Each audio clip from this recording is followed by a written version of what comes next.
Hello, everybody. Mark Schaftlein with you, and this is the Schaftlein Report. It's Tuesday's edition. Hope everybody had a great holiday weekend. We are broadcasting from beautiful, sunny Delray Beach, Florida. Happy to have you with us today. And folks, we got a lot of ground to cover, particularly on the international front.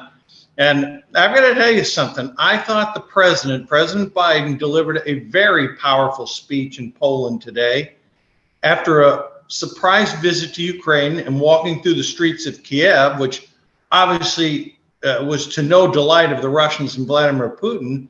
Biden issued a full throttle defense of Ukraine and Poland and all of NATO, basically in a stern warning to the Russians. And it was sort of like dueling announcements. Putin went before his governing body and in a speech to the Russian people of what would be the equivalent of our State of the Union. And basically Putin got on stage and lied completely about everything, which is something you would expect from a killer like Putin. Now, Biden is delivering, and again, folks, on a nonpartisan basis, this was, in my opinion, an exceptional speech, probably the best I've ever heard him give. And it was really right down his alley. NATO, the experience, the backdrop. I am certainly going to give the president high remarks. And the United States and NATO have stepped up and have supplied a significant amount of weapons, ammunition to the needs of the Ukrainian people as they fight the Russians. Now, there's more that's going to have to be done. And the big test next is going to be, will they deliver aircraft to them? Putin has said, look, he wants American troops and American weapons out of Ukraine. So much so to the point where earlier today, the Russians basically suspended the nuclear agreement we have. And basically the Russians are backing out of that START agreement. So we have a difficult situation on our hands.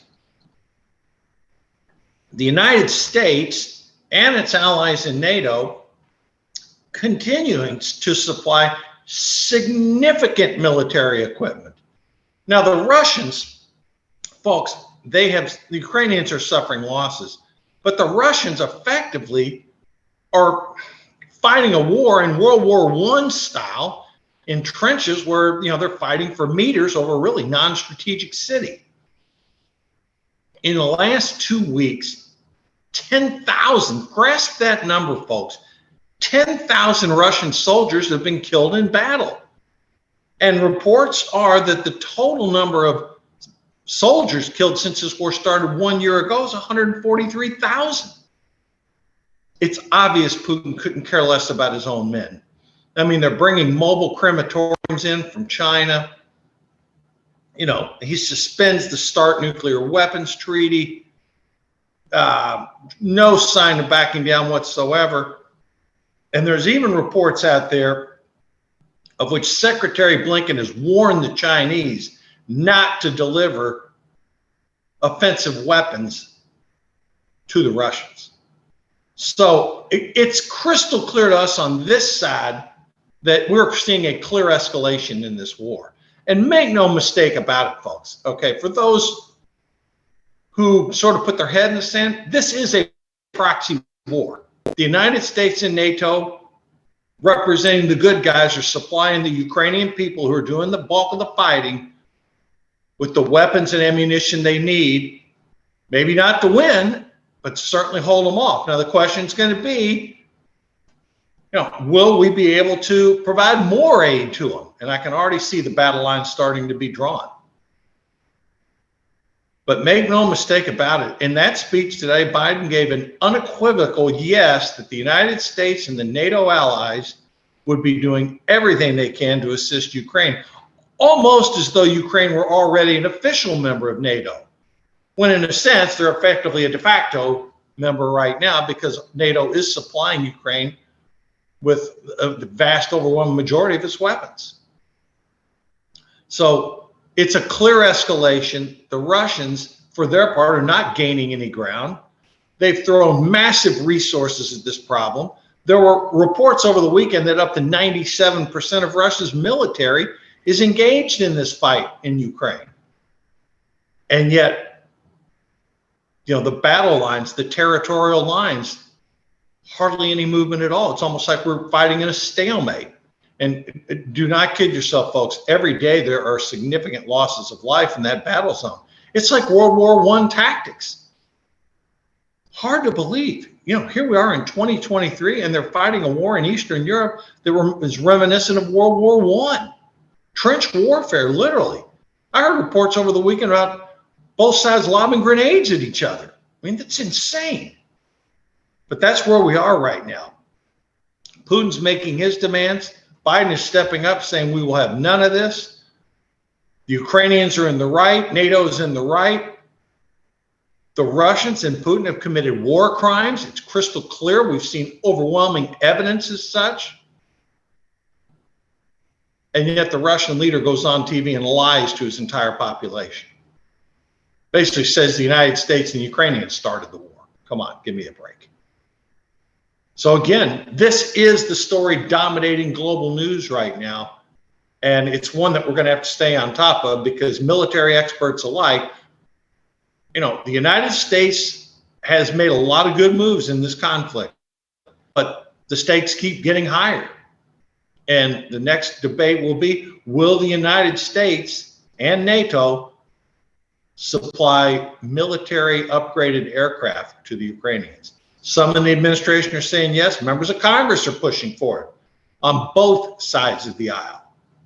That's the next key piece to take a look at. And will there be further escalation? What will the Russians do in response? I mean, this thing still has an opportunity to get out of hand. If the Chinese start supplying offensive weapons to the Russians, that's going to cause a further escalation. This could end up being a flashpoint. So there is a real possibility of expanding the battlefield, if you will. And we'll see how that reaction takes place. Now, let me shift away a little bit here from that conflict, because you're hearing commentators all over the networks on all sides of the equation. But again, to bring it to a conclusion before I shift economics, I think Biden's done a pretty damn good job on this trip.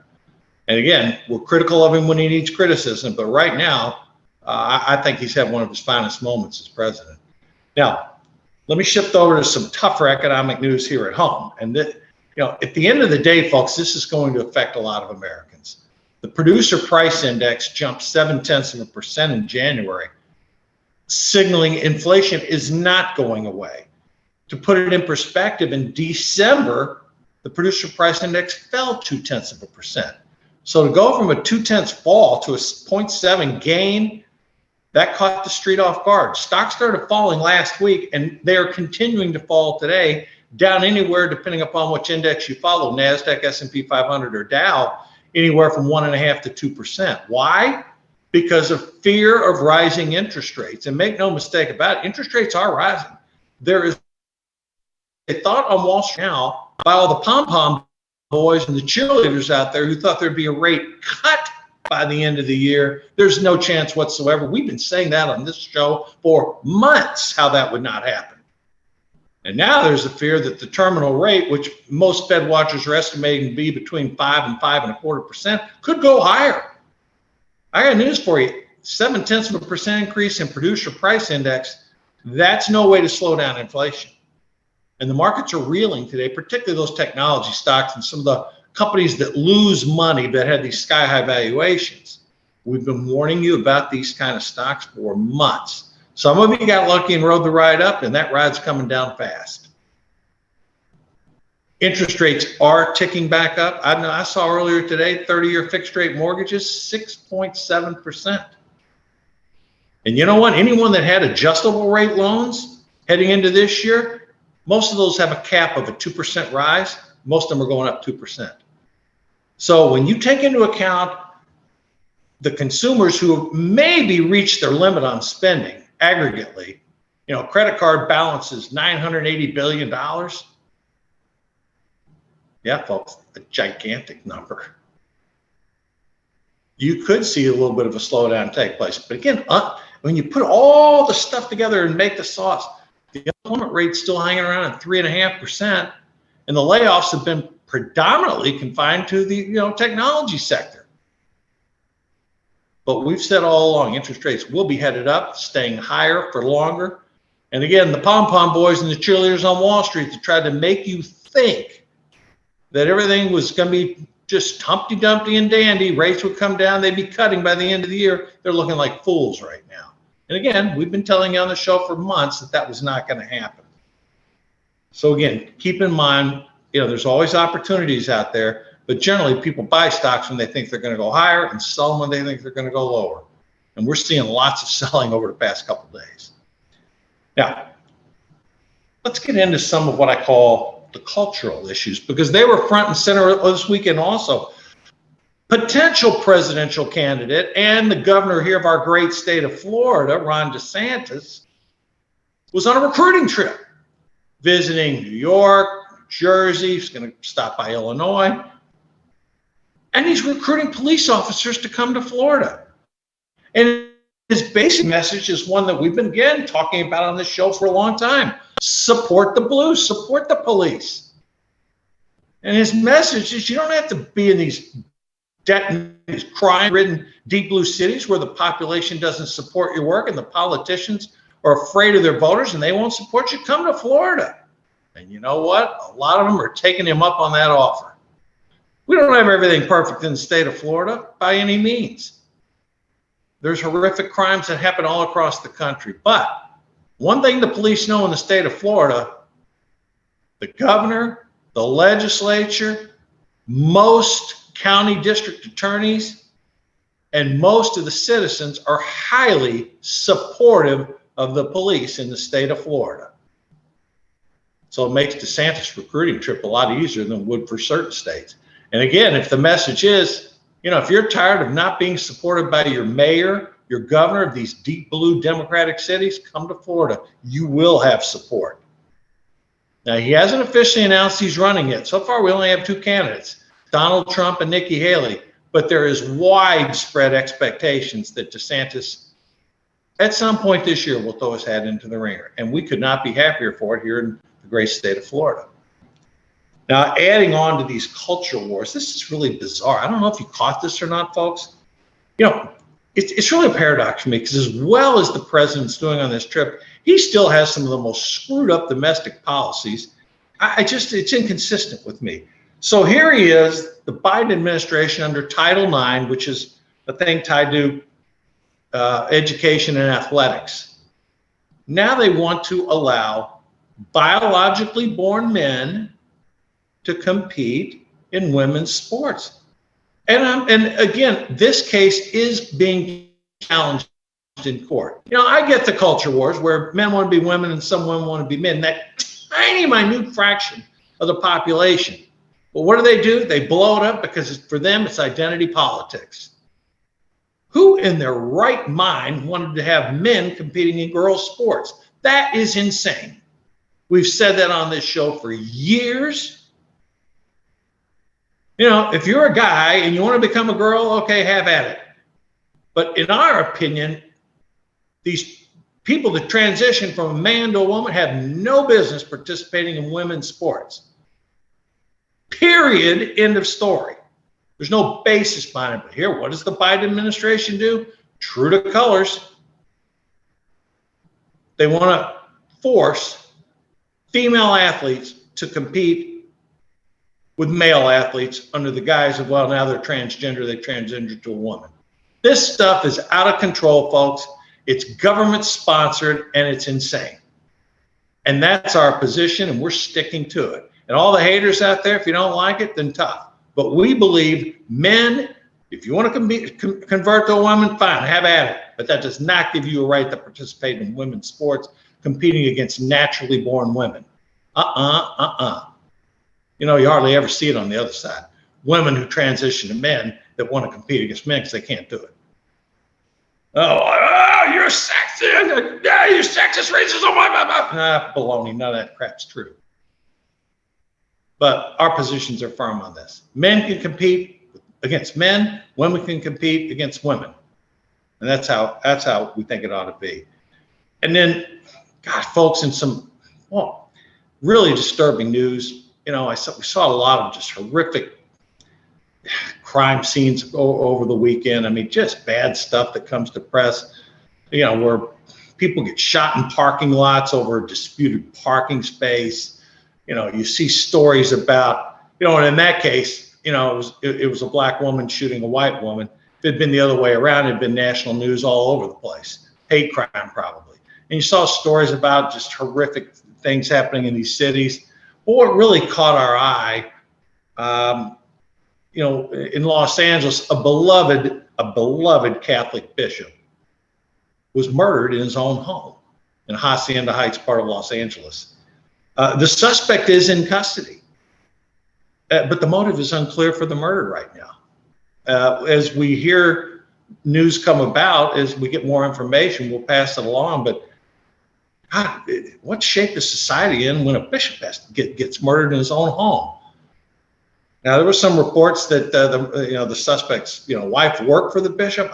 We don't want to speculate anything here, because if someone's just like shooting someone over a parking spot, if someone's that dumb where they're willing to risk their life and spend the rest of it in jail over a parking spot, versus someone who murders a beloved, Catholic bishop, you can't make sense of this stuff, folks. There's no way to do that.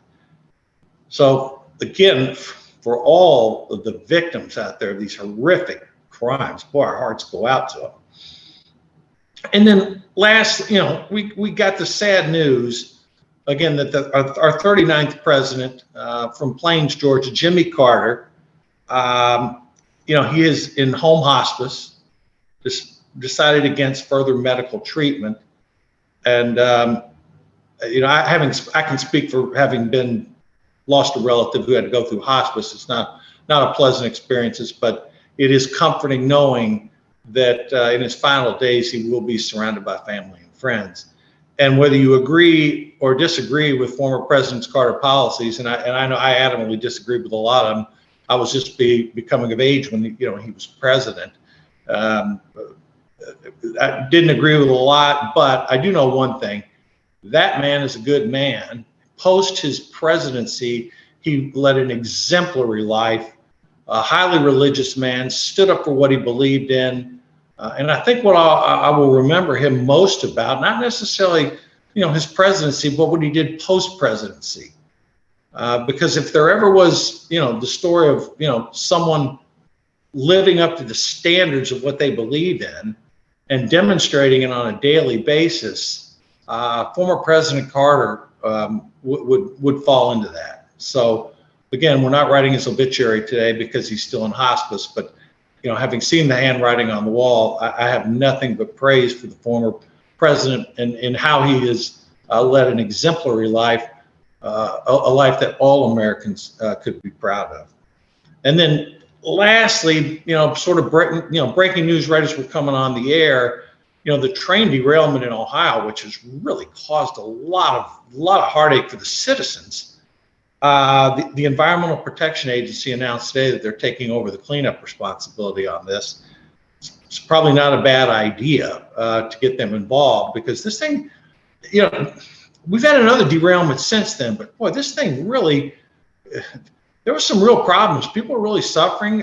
Some of the toxics, the air, the water. I mean, this was just no train derailment. There was a lot of chemicals involved in this, and again, it's too new to comment on. It just happened, literally the EPA getting involved, but we will stay on top of that. We'll probably talk a little bit more about that on Thursday's show. So again, just to recap things, I thought the president had an exceptional speech in Poland as the leader of NATO and representing the United States in this fight against this horrific war wagered by the Russians against the Ukrainian people. And the Ukrainians, it's crystal clear, they're fighting for their own lives and their territory. And, here again, we have a classic case of good versus evil, and there is no miscue about it. The Ukrainians were in the right, NATO is in the right, and the Russians are evil for what they're doing. And folks, I will share this with you editorially: if the Chinese get involved, helping the Russians. There will be further sanctions on China coming out of the U.S., and this conflict will escalate. And it's currently, whether we want to admit it or not, it's a proxy, U.S. versus Russia, NATO versus Russia. And if China's involved, it'll be NATO and the U.S. versus China and Russia. Keep that in the back of your minds, because these things do tend to escalate when they get out of control. But up to this point, we support the president diligently in his efforts on what he has done in Ukraine so far. All right, listen, we'll be back on Thursday with further updates to some of the stories we've talked about today. Great to have everybody back with us. Great being back in the great Sunshine State. And everyone, stay safe. I know there's a lot of trouble out there, a lot of difficulties, but we as a great country, we will get through all of this. Thank you for viewing today. We'll cut through the propaganda, and we'll see you on Thursday. Have a good evening.